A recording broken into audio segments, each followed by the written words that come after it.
It's always a pleasure to be at Kaivalyadhama, my second home in India. Yeah. I have a lot of friends here, and it's always good to be at the place on the planet where yoga research began.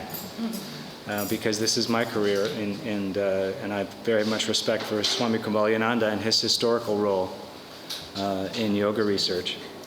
So Subodh requested that I have a presentation or workshop for the research team, and he suggested these topics of working on guidelines and tips to improve the writing of proposals, manuscripts for publication, and then scientific publications.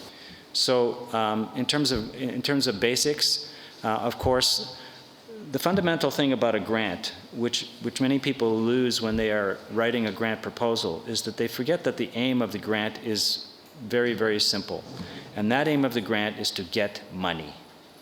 And so the purpose of the grant, whatever you're writing and preparing in the grant, if it's not focused on getting the money, it's not helpful. Because this is your only goal with a grant application. There's no other goal. You're not trying to educate anybody. You're not trying to make your point. You're trying to get the money from them. And so you have to put in materials in the grant that only focus on that target. The other thing that's very important and many people don't understand is that the funding agencies have very specific interests. And those interests come across in their grant program. So they will say, we want a grant program that has interventions for chronic disease. Now, if you write a survey study, that's not an intervention, and so you won't get funded. So it's very, very important to understand exactly what the funding agency is interested in, what their priorities are, because if you don't write the grant with that in mind, it might even come in the front door and the first person to read it will say, this is not responsive to the request, and we're not even going to read it. So it's very critical that be addressed.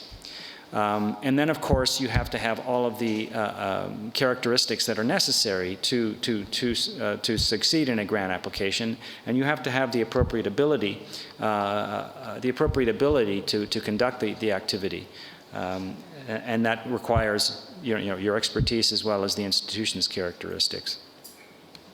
So I think one thing is that, of course, you have to be confident that this is something that you can get from this granting agency. You have to consider the long-term goals of your institution.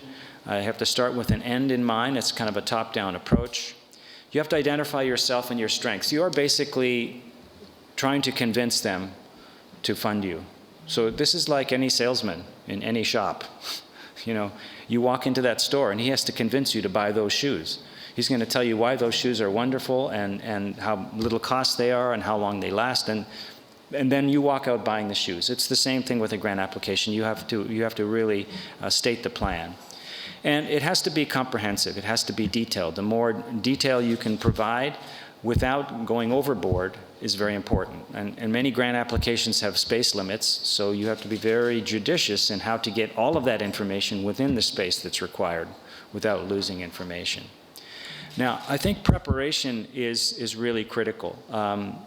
The one thing you need to do, of course, is identify research agencies and target the funding source that has interest to your program. So, that has to be a match, obviously. Another thing that many people don't realize is that the funding agencies you can access them. You can access information on the funding agencies. You can find out who the individual is to make contact, to answer questions. Certainly we have that in the United States. You can call what is called a program officer, and you can actually schedule a phone appointment and discuss with them what you want to do and whether that fits with the funding agency. So the more you can talk with members of the funding agency, the more information you will have. And you might even get some inside information that can give you an advantage over other competitors, because in essence you are actually competing with other grantees. You are trying to get your grant when everybody else is trying to get their grant. So they receive 100 grants, they're going to fund 10 grants. You have to have the edge on those other grant applications. And so contacting the agency and really getting specific information will give you a slight advantage. The other thing you want to be aware of is what the current trends are. This ties together with what the funding agency is interested in. So for example, in the United States, we have an opioid epidemic. 45,000 people a year are dying from opioids. A big emphasis in the United States funding agencies is pain management. So if you can identify that that is an area that you have strength in, then you have a good chance of potentially getting funding because you are following this current trend and you are sensitive. So in India, type 2 diabetes, cancer, hypertension, obesity, a big factor. And the funding agencies, the government may have a specific focus on any one of these trends. So if you understand those trends, you can target your application to address this more specifically. You have to understand the current limitations and restrictions that the grant has, and what subject areas were awarded funding recently. That's the other thing you can do in some agencies, is look at recent applications that have been funded, successful applications. And that can give you also some guidelines as to how to be more competitive in your grant application.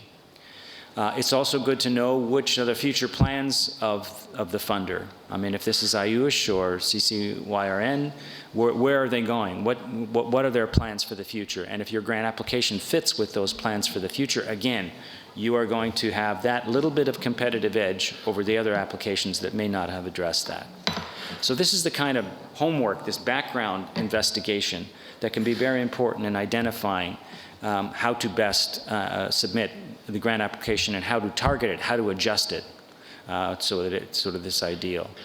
Who are the decision makers, assessors? What kind of review is it undergone? Who are the reviewers? Are the reviewers other yoga researchers? Are they people in the fields of physiology? Are they specialists in chronic diseases? And the more you can know about who the decision makers are, who the grant reviewers are, the more advantage you have. In fact, you can even be very subtle about this. If you know who is on the review committee, you want to make sure that you cite their work.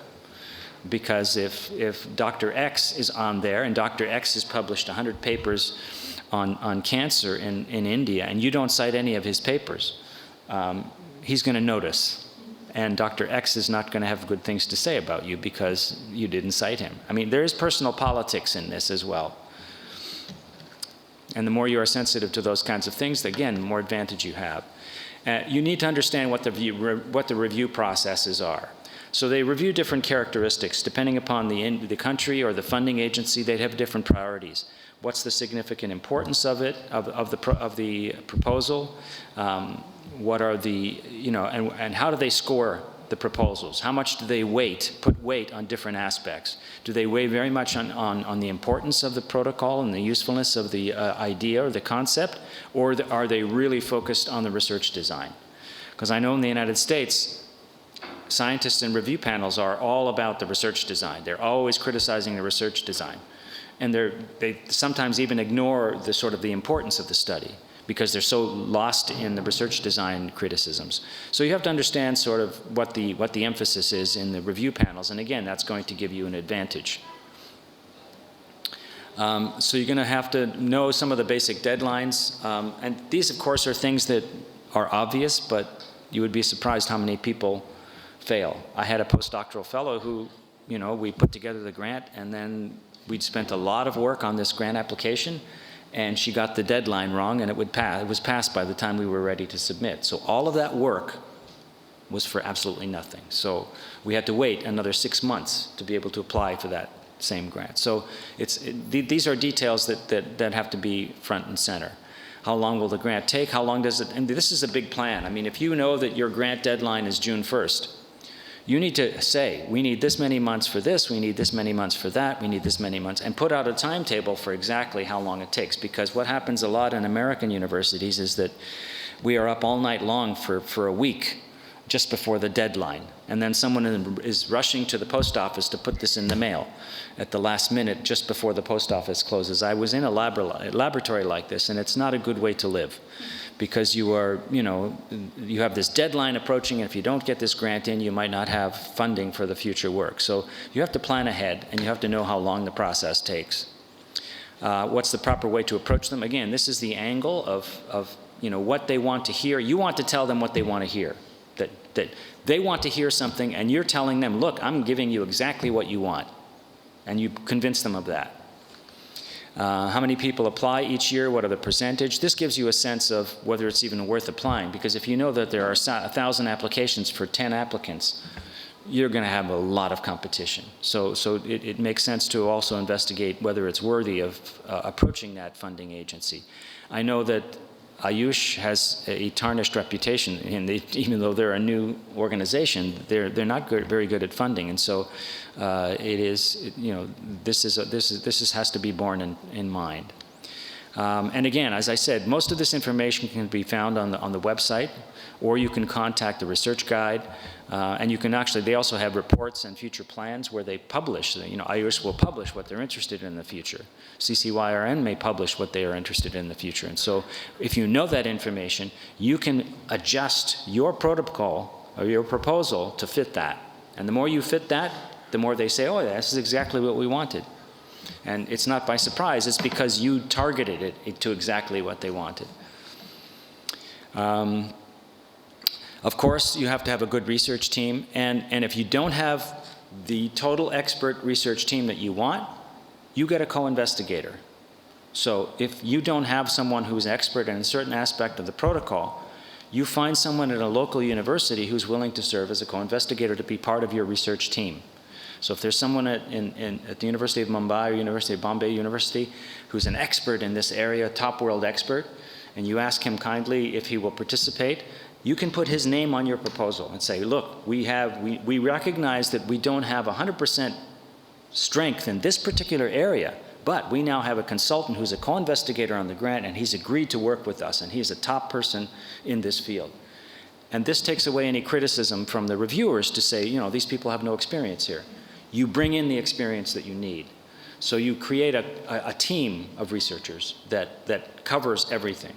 And that applies to whether it's statistics or whether it's molecular biology or whether it's neuroimaging, whatever. You bring in the... So again, this is all about selling your idea. And you have to come with this in some enthusiasm. I mean, when you're in the shoe store, that shoe salesman is very happy and smiling and enthusiastic, and he has the best shoes for you, and he's going to sell you those shoes. You're doing the same thing. You're being very positive and trying to encourage the funding agency and the reviewers. The problem with reviewers is that you may think that there's a whole team of people that review these grants. In reality, there's probably just one person who reads the full grant, and then a few other people who read the abstract, and a few just surf through it. So you're really trying to convince this one person. If you can't convince this one person, you can't make it. So you have to be able to succeed in that. And you have to see it again from their point of view. You have to put yourself in the shoes of the funding agency. The funding agency has been targeted with a mandate from the central government that, look, we have an epidemic and chronic disease. We need research. You need to get us research done in India on this topic. And so Ayush is given the mandate to get funding and grants and research done on this topic. So now that's their mandate. They need to do that. They need to respect that. So if you can respect that, then if you can see it from their point of view of what they need to accomplish, and you can help them accomplish that with your grant application, that is going to sell them. You're not begging. You are coming from a position of strength. You're giving them something that they need. They're asking for a good application to fulfill that need, and you're coming in and saying, look, we've got what you want. We want your money, but we've got what you want. So this is another attitude. You have the ideas, they have the money. This is the deal. It's a simple transaction. And you have to understand that. It's all about the money. That's the only goal here. You're trying to get the money. They're trying to get the research done. You're both professionals coming together for a specific purpose. It's a deal. I mean, it's a win-win situation. The funding agency gets the research done by a good laboratory, and you get the money to fund your research. So everybody wins. And as I say, get to know the people in the funding agency. Find out who it is. And the other thing you can do is also talk to people who have successfully received grants from that agency, and then ask them for their experience and advice. And scientists are open. They're open to collaboration. They're open to questions like this. So you talk to them on the phone or at a meeting and just say, you applied for this grant. What was your experience with that? And how did it work? And do you have any advice for us? We're trying to do the same thing. you want to find out about the details. We need to know exactly their details of what they have in terms of costs, travel, to make sure that everything is accurate. You don't want to have something that is against their guidelines. You need to have that. And as I said, professional advice from other people, anything else. The bottom line is what you're trying to do is your research will take the situation from an unknown, from something that is unknown. Well, does yoga cure type 2 diabetes or treat type 2 diabetes syndromes? And take it into the future to answer the question if it is. There's a knowledge gap. Does yoga work for these chronic diseases? And we want to know that in the future. So it's as simple as that. And this idea of simplicity is something that many people that write grants have a real problem with. Because people get into high levels of detail. They want to cover everything in the universe in this grant. And it becomes complicated. And you have to understand that the person that's reading this grant is probably doing this at home in the evenings. He's tired, he's got a lot of work to do, and you're giving him 50 pages of details that he has to read. He's going to get angry. He's going to say, what are these people giving me all of this extra information? I just want the basics. I want to know what they're doing. And it's so complicated, I don't even understand what they're doing, and I'm getting tired, and I'm getting angry. And that's not going to go well when he scores the paper. So what you have to do is really keep it simple. I mean, there's this acronym called KISS, K-I-S-S, and that stands for Keep It Simple, Stupid. And many people just don't understand that. Because if it's simple to understand, then it's powerful. And it answers this question, and it's viable, and it's reasonable, and it's simple. That carries the day. Because then he can read this in an hour and say, well, that was easy to understand. It's a good question. These are a good team. Give it a good score. No problem. So that is something that's very important. Because people that write grants get lost. They try and say, oh, I want to save the world. I want to not only do this, I want to this and this and this, and there's different aspects. And it just becomes so complicated. It may not even be feasible, much less interpretable. One of these sites was saying it should be so simple and clear that you should be able to take the essence of the grant idea and explain it to your mother in 5 minutes, and she should understand it. And if she can't understand it, then a grant reviewer is not going to have an easy time either. So that simplicity idea is actually really critical. So. And as I said, it will be read by 1 or 2 experts. This is the case in the UK. This is a PowerPoint from the UK. In the US, we have a situation where 3 people are assigned the grant. One person is the main reader. He's the one that really goes through the grant. He represents the grant. He has to read it from top to bottom. The other 2 people sort of read it quickly.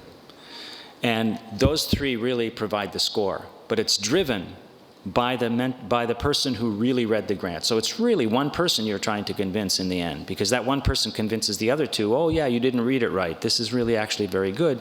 He can make their scores go up. But if he reads it carefully and the other 2 reviewers gave it a good score and he says, no, this had a major flaw. This is totally nonsense. Then the other 2 reviewers will revise their scores and the whole thing will go on this one person. So you have to understand that this is the case. The other thing about grant applications is that you can actually have your grant reviewed before it's reviewed. And you do that by contacting other people. Contact other scientists in this area and ask them for a service. Say, look, we are going to submit a grant to CCYRN, or RYN, and we are wanting to study yoga for chronic disease. We know that you have studied, drugs for chronic disease. You are an expert in this area. Can you review our application and give us some feedback? And he may well do that.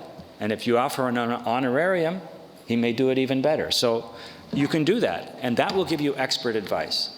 That kind of thing gives you much better chance of succeeding at the other level, because things will come up. He will say, you're entirely missing this entire section here. There's no rationale for this particular section. It's totally empty. Nobody's going to review this and pass it.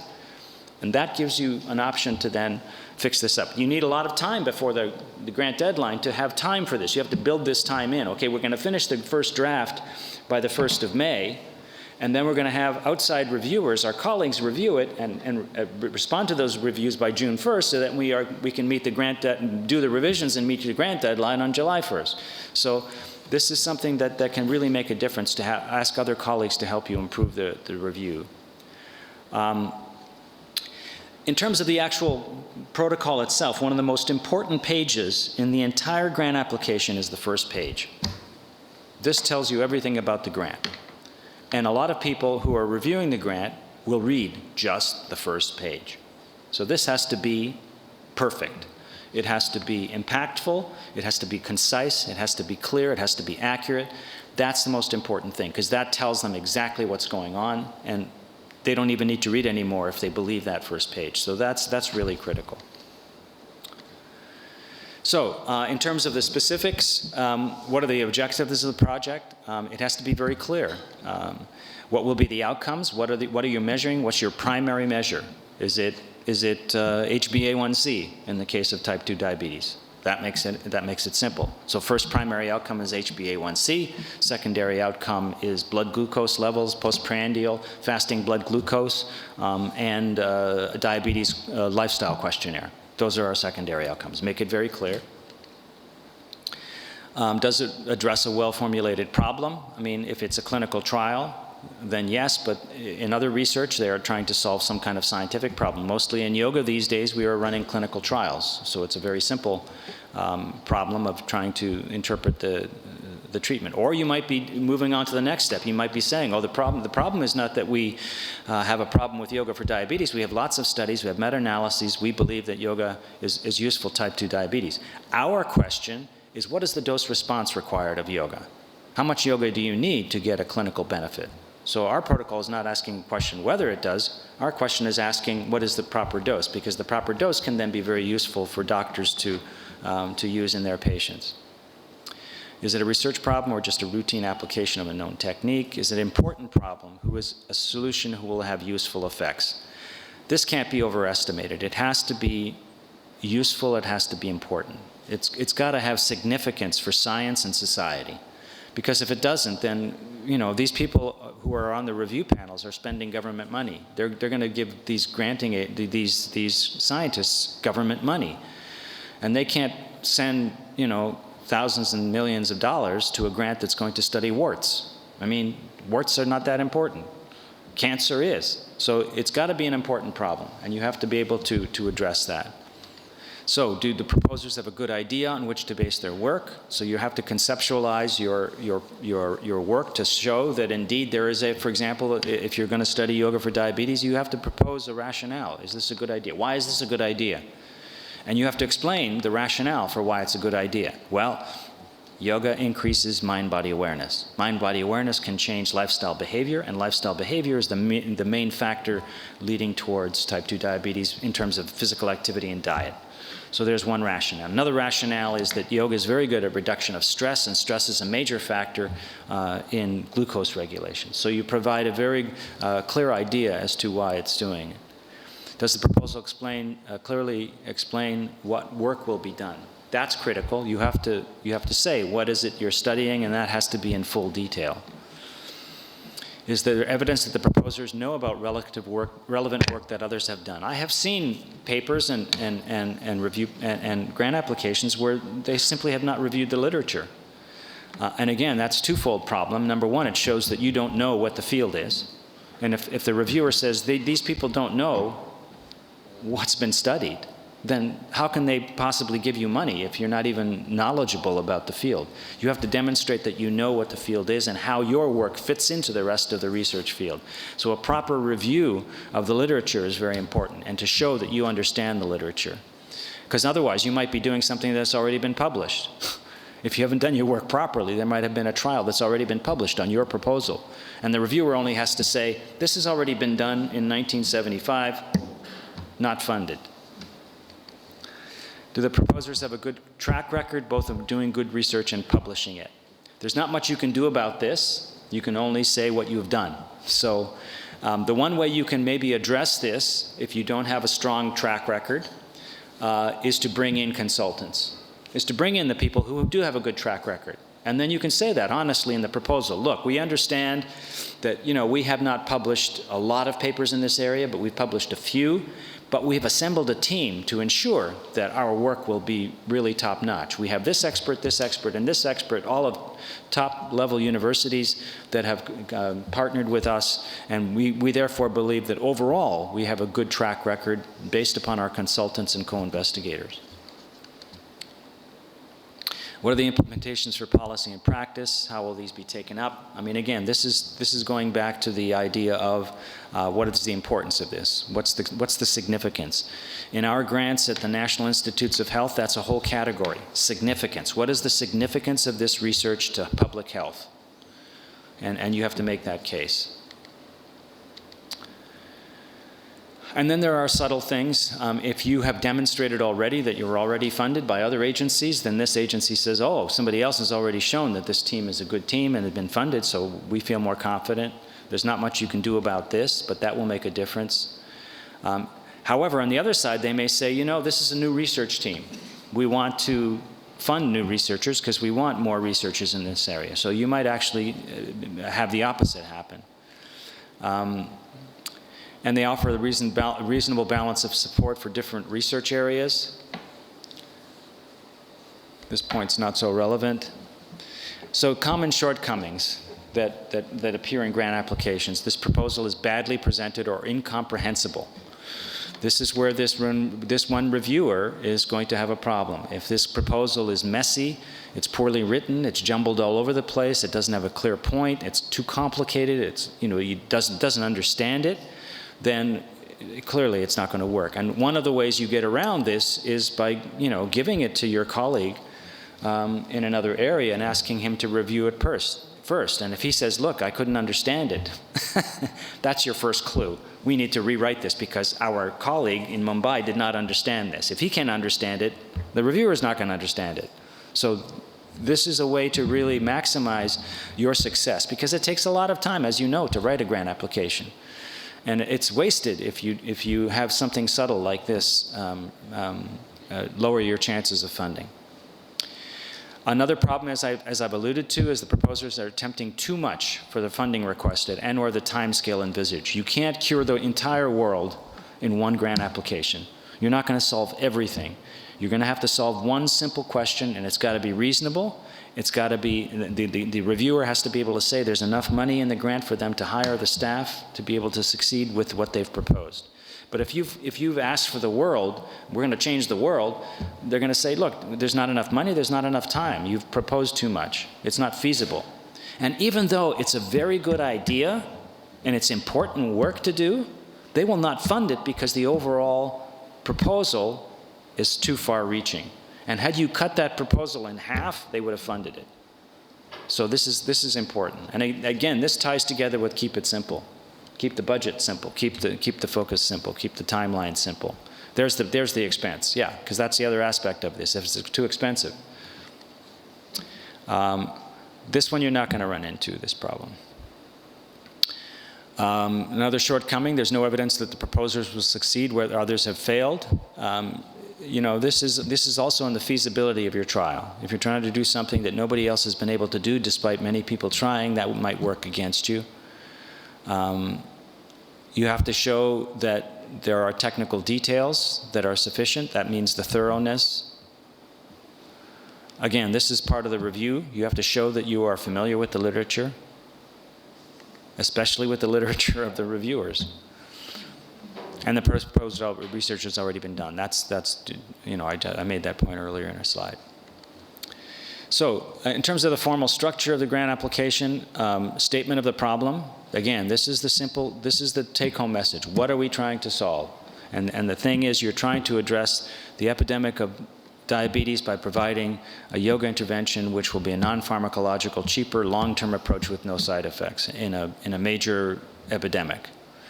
You have to summarize the current developments in the field. That's the review, to show that you are familiar with what the field is, because that way you can then say, how does yoga fit into this? If you can look at the whole field and say, look, this field is missing prevention entirely, and there's no preventable strategies that have been published or used, we have a strategy that fits right in there. and then nothing else is done in that area. What is new about the project? What are you doing that's new? If there's already 3 meta-analyses published on yoga for type 2 diabetes showing that it improves symptoms, you have to come up with something slightly different. Maybe you have to come up with mechanism. Maybe you have to come up and say, we're not only going to study the efficacy, but we're really interested in mechanism. We're going to show that the number of insulin receptors is increased with yoga. We're looking at mechanism. We're going to show you how this mechanism works. And that would be an angle of something new about the project. So you have to be aware of that. And which to extent does the research build on previous work by you and others? So the field has moved forward to a certain point. And now you're going to take that and take it to the next step. How are you building upon the existing work, and how are you taking the next step? And that also applies to work you've done. So if you have done previous trials on yoga for diabetes, you present that work, and then you say, now the next step is to look at a dose-response curve. We're building upon our previous work that showed that yoga reduces HbA1c, but now we're going into the fine question of how much yoga do you need. We showed that 5 yoga classes per week over 2 months could do it. Now we're going to compare 2 days per week with 7 days per week, and then 5 days per week, and see if there's a dose-response curve. If we can get better A1C with a higher dose, or the same HbA1c with a lower dose. And this is an important question, because if a patient is asked to practice yoga 7 days a week, that's difficult with compliance. So how does this work fit into the rest of the field and the existing literature and your own work? And yet again, this is just emphasizing that thing of being aware of the existing research in the field. Now, very specifics, the title of the proposal actually is important. I mean, this is the first thing that people see. If it's a very long and complicated title, again, it's too much. If it doesn't give you enough information, yoga for chronic disease, that's too broad. So they have to be chosen with care. The title should be brief, it should be accurate, descriptive, and comprehensive, all at the same time. It has to be comprehensive and brief. So you can see how tricky this is, that you have to be very careful. It takes a lot of time to come up with a very title that fits those characteristics. And in fact, that's actually related to the goal of the research, that the focus of your research will be reflected in the title. So there's 3 main points in any grant application: what will be done, how it will be done, and why it should be done. Well, the why we've talked about, that's the sort of the importance. But the technology and how you're going to do it is very important. What methods will be applied to achieve? The methodology must be described in detail and clearly related to the research questions. One thing I have seen and this comes from the publications from Indian laboratories in yoga, that the methods are often not well described. And I haven't seen any, obviously I haven't seen any yoga applications to federal agencies here, but if the pattern is the same in terms of what yoga researchers in India are putting in their papers, then I suspect that the methodology is not well described in the grant applications either. You have to describe in detail what the methodology is, what exact questionnaires, what exact measures are you using, how are you using them, how are you analyzing them. If you're using yoga intervention, what is the yoga intervention? How many days? How many hours? Who is teaching the yoga? What is in the yoga? How much pranayama? How much asana? How much meditation?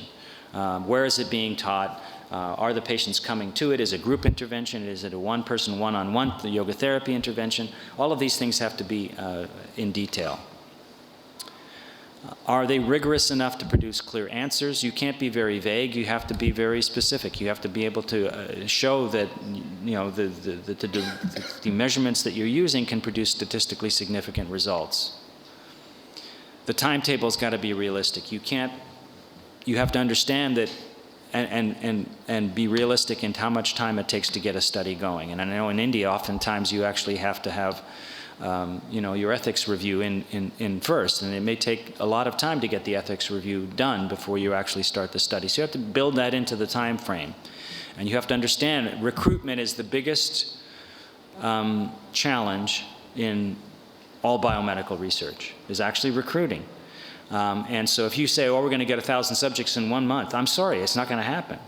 I mean, unless you're Swami Ramdev and you're going to have your yoga camp and then pull these people in right away, you're not going to get these people. If you're advertising to the general public, it's going to take months, maybe years, to get 50 people to come into your research trial. So you have to be very realistic on your timetable. Ethics has to be in place. I don't know what the regulations are, but I'm sure that ethical requirements are considered in these applications as well in India. How will you measure the success? That's the outcome measures. Monitoring and evaluation. You do have to have monitoring. This is something that a lot of people don't have in their applications. Your intent is to teach yoga to these people, but how do they know that yoga was actually taught and by whom it was taught? So that's monitoring. You might have to have another person go in and video record that entire yoga session and have somebody else score it to determine that, in fact, that yoga that you proposed was being taught was taught, as opposed to the yoga teacher going in and saying, I don't want to do this today. I'm just going to teach you pranayama today. I'm not going to teach you any asanas today. The protocol says it's supposed to be asana, so that has to be monitored as well. What audience should be targeted to achieve maximum impact? This is dissemination now. So now we're talking about, and I don't know what the criteria are for Indian grants, but for Western grants, not only are you proposing to conduct this trial and get results, you are also tasked with dissemination, to distribute this to the rest of the scientific community. That means presenting this at scientific meetings, traveling to meetings, giving posters and abstracts, publishing the paper, getting public relations to get this on the media, on the news. This is dissemination. So what audience can you target that would maximize that? So you might have to go to the APICON meeting, where you can then present that data in an appropriate environment. And again, how does this audience best reach? And one of the best ways, of course, is presenting this at research conferences. And then you have a budget for this as well. You might document that we have, so many rupees for travel to attend, and we have registration fee for APICON and accommodation and everything. You put all of that in the budget. Staffing is important. You have to have the staff that are important, that are sufficient. And this has to be detailed of how much that staff is going to cost and what they're going to do. If you're proposing too many staff, then they're going to say, look, the budget's inflated. You don't need this many people. On the other side, they'll say, you hired one person, you need 10 people to do that. You have not budgeted enough for that. Qualifications and experience of the staff, this is critical. I mean, the reviewers have to know that the people that are doing this work are capable. And they only know if it's capable if you provide them with that information. In the NIH, we have these biosketches. These biosketches, that's the purpose. Every person who is a member of the research team has a biosketch. And so then the reviewer can look at the biosketch. If this person's a yoga teacher, you can look and say, look, this person has taught yoga for this many years, and he has this many qualifications. And then the reviewer says, okay, this is a competent yoga teacher. So the budget, it should be itemized, and I'm sure you have itemized budgets for your grants. You have a cost justification for each item, and this has to break down. We're teaching 30 yoga classes. Each yoga class is going to cost us so many rupees to pay the yoga teacher. That means we need this many rupees to pay for the entire yoga intervention, and that all has to be itemized. It should be exhaustive. And the other sources is not so much importance here. And the individual tasks should be sequenced logically and allocated realistic durations. Again, this is timeline. And what we do often in grants in the United States is we actually have a little chart. And that chart will say, 2020, 2021, 2022, May, June, July, August, January, February, March.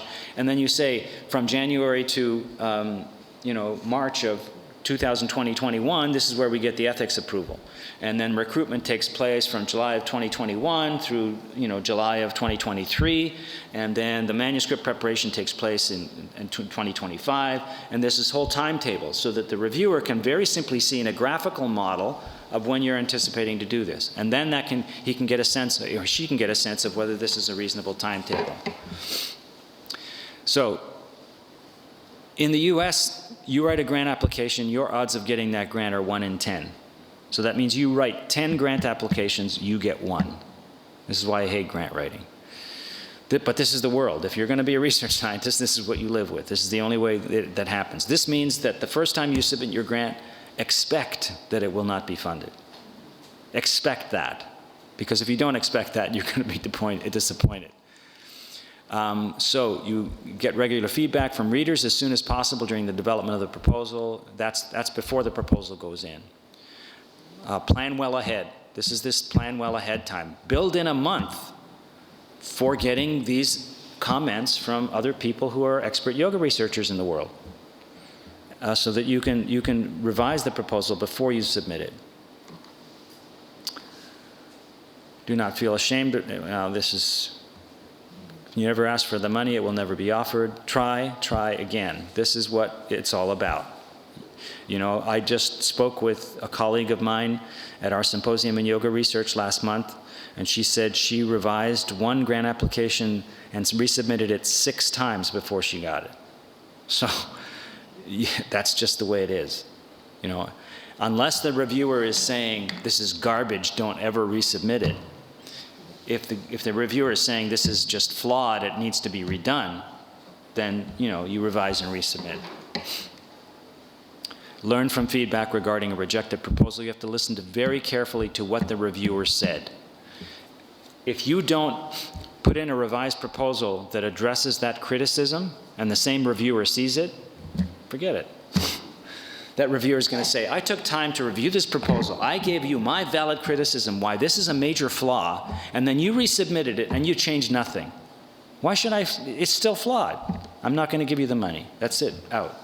You have to respond to those reviewers with changes in the proposal, and you have to be thorough about that. And then you say that we have addressed every criticism that we've been given. We therefore believe that this is a very strong revised proposal, and we think it should be funded. And then you resubmit, and then you have a chance. And you have to be positive. If you're not being positive, you need to leave science, because this is not easy. This is, you know, especially yoga research. You know, I tell young people who say, oh, I want to go into yoga research. I say, okay, that's fine. I appreciate that. But you have to have a thick skin. Yoga research is like a form of career suicide. It is not easy. And you have to be positive. If you're not positive and you don't have a real passion for this, you will not stay the game. So that's critical. And these are the last 2 slides, and this was from another presentation that I brought into this. And this is interesting because this is from the National Institutes of Health, which takes all of these biomedical research applications. And in this analysis, they looked at the reasons why 700 different research proposal applications were denied.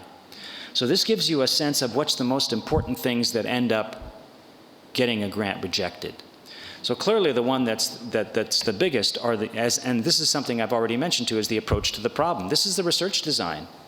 This is what modern Western medical bioscientists are so interested in. Is it a randomized controlled trial? Do you have objective measures? Those are the things that they have been trained into from their experience. And if they don't see that in your proposal, boom, you're going to get rejected. Greater care in planning, 25%. The research plan has not been carefully designed. There it is, 11%. And so you can see where the percentages are, where these big problems are. So you have to avoid these problems. In terms of the research design, that's critical. The competence in the investigators, this is relatively high. This suggests that a lot of people who are in sort of weak circumstances, a weak institution or a weak background, will have difficulty in getting funded. And you can see the inadequately trained people, insufficient confidence, inexperienced co-investigator. There's the way you can strengthen is with the co-investigators. So if you don't have the expertise, you bring it into the team. The research environment, those are more practical applications, and then approach to the nature of the problem. Here it's doubtful whether new or useful information will result from the project. This is why it's got to be impactful. It's got to make a point that's relevant, that's useful. If you find something that doesn't have practical application or change lives or address the agency's main goals, it will not be funded. So that's just an example of things to go through. And what you can do when you're preparing your grant application is go through this list and ask yourself, does our proposal have any one of these flaws? And then you evaluate that, and then you address it by changes. Now, this is another one. This is the same thing. This is another federal agency in the U.S., and this was based on 353 grant applications. And some of these things are amazing. 18% forgot to number the pages. I mean, the grant recommendations say each page must be numbered. If these recommendations are not followed, the grant will be returned to you and not reviewed. So, I mean, you have to do what they ask you to do. This is a form. This is a submission. And they are paper pushers. They don't care if you got a good grant. The people that receive the grant, the secretaries that receive the grant, they look for page numbers. The page number's not there, put it in the waste bin. Send it back. Table of contents, no abstract. This is amazing. Resumes of the proposed consultants. No resume for the principal investigator. I mean, see, some of these are major, major flaws, but the important point I'm trying to make here is that you have to follow the guidelines. You have to give them what they need, because if they say you didn't provide this thing that was requested in the form, then boom, we're not going to accept it on principle, because you didn't have that one aspect in there. And it could be the best grant in the world, but because of one technicality, it's not even going to be reviewed. So these are important considerations. May I ask a question? Yeah, sure. Okay. Two things. One about the feedback. In India, nobody gives feedback for the grant proposals that you write. It is said that they will just list some major. So you don't get reviews back from the reviewers and the. At least for DST, we did not. I don't know how it is with UGC, but DST had this special call called as Satyam, Science and Technology of Yoga and Meditation. Well, that's unfortunate. That because that leaves you in the dark. You have no idea why they refused it, and that's a flaw of the agency. They should give you, they should tell you why, so that you have a chance of revising it. Because if you don't know why, then you're stuck. All you can do there is basically, you have to spend more time on the pre-application in that phase of getting colleagues to review it. You have to, essentially, you have to create your own reviewers. So you review the grant before you submit it and get the negative feedback from those reviewers. That's your negative feedback, and then you submit it. So that's more onus on you to do it up front before you submit, and that means building in a lot of time for that. Because if you ask, this guy from the University of Mumbai to review this, you better give him a month to do it, because he's busy. And you have to build that time in. And then after he's given you that feedback, then you have to do the revision. Besides, some agencies also have a very straightforward template to apply for the grant. So certain aspects that you have mentioned here may not be covered in that template also. Like we saw settlements and proposals. They have a very straightforward template with image parameters. Right, and then word limits. Yeah, exactly. No. And in some ways that makes it easier, but in many ways that makes it harder, because you have to put in all of the detail they want in this space. And so you have to craft it very carefully and make sure that all the ingredients are in there without going over the word, because you can't go over the word limit. So no, it's critical. Can we do something to get the feedback? Because I'll share my experience. Since I started working in this field, my first 3 projects got approved in the first shot only. I got the funds, I started it, they are already on work. But last year I ventured 2 more projects in a different area, which nobody has ventured till now. But that last week only I got the answer, they denied. So I was just thinking to write them, can you tell me what is the flaw or what is the missing point? Let me know what happens. We don't get feedback from them. Let me know what happens. Or let them know what happens. Yeah, see if they will respond. Because if the reviewers are not asked to do that, they won't do it. Because that's extra work. They have to not only review the grant, then they have to spend the time to write several hours to do this. And so if the government's not asking them to do this, they won't do it. Because the topic which I have chosen, nobody has done research in the past in that topic. Right. And everything was presented properly. So in the U.S., there's strict confidentiality as to who reviewed the grant. You can't find out who reviewed the grant. You're not allowed to. You will be prosecuted if you did that. So it's total confidential. You can't contact the reviewer. So all you know is who's on the whole review panel, and then you can guess who reviewed it, but that's just a guess. So, coming to that, you had mentioned that we could probably go to the website, see who the panel members are. In the U.S. you can do that, but I don't know if you can do that in India. No, not really. Yeah, it's considered to be a breach of the protocol. I think. So in the US, we have what are called study sections, and this is the entire panel that reviews that grant. And this is posted on the I website. think it's not so structured yet over here. So That may be. So you don't have access to that. You don't have information on that. All you can do is guess. You can say, oh, we have in India a top type 2 diabetes researcher. It's likely he will be on the panel. And you can guess. But yeah, if you don't have the review panel, then you have less information. But then even getting it, say if you suspect that somebody will be on the panel, if you get in touch with them, they will... Oh, no, you can't get in touch with them. No. No, you can't get in touch with them. Just get more information. You can, you don't know for sure that he's the reviewer. You can ask him to say, look, as a favor, we are submitting this grant. You don't know that he's a reviewer. You can ask him as a favor, as a leading expert, to give you a review. And I don't think there's a conflict of interest if he ends up having to review it, because there was no, breach of confidentiality. Also, as you said, maybe you could go to the site and see which were the previous studies that were approved and have been undertaken. And I don't think the list is comprehensive because it's not updated most of the time. Really? Yeah. Yeah. In the end, That is also a bit of a challenge. that's a challenge too. I mean, all you can do is contact the agency and say, can you give us a list of who's been funded? If they will do that. In the United States, we have a whole website called NIH Reporter. NIH Reporter has a very comprehensive list of every NIH grant that's ever been funded, and the years that it's been funded and the abstract. And through the Freedom of Information Act, you can actually get the grant application. Yes, that is maybe that's possible here. But If you can do that, that's fantastic. But what you want to do is, the Freedom of Information Act in the U.S. requires that the government contact the original grant reviewer and say that this team requested your grant application. And that may be a little bit of offensive. Also, it's a very bureaucratic process here to even invoke right to information act. Yeah, you don't want to do that. So what you do is you go to the investigator and say, we understand that you submitted this grant 5 years ago and was successfully accepted. We're submitting something similar in a different vein. We would greatly appreciate if you could send us a copy of your grant application. And this would help us in identifying what we need in a successful application. Absolutely. That is a very powerful way to have, have an edge before you go in, because then you're going on a template that was successful.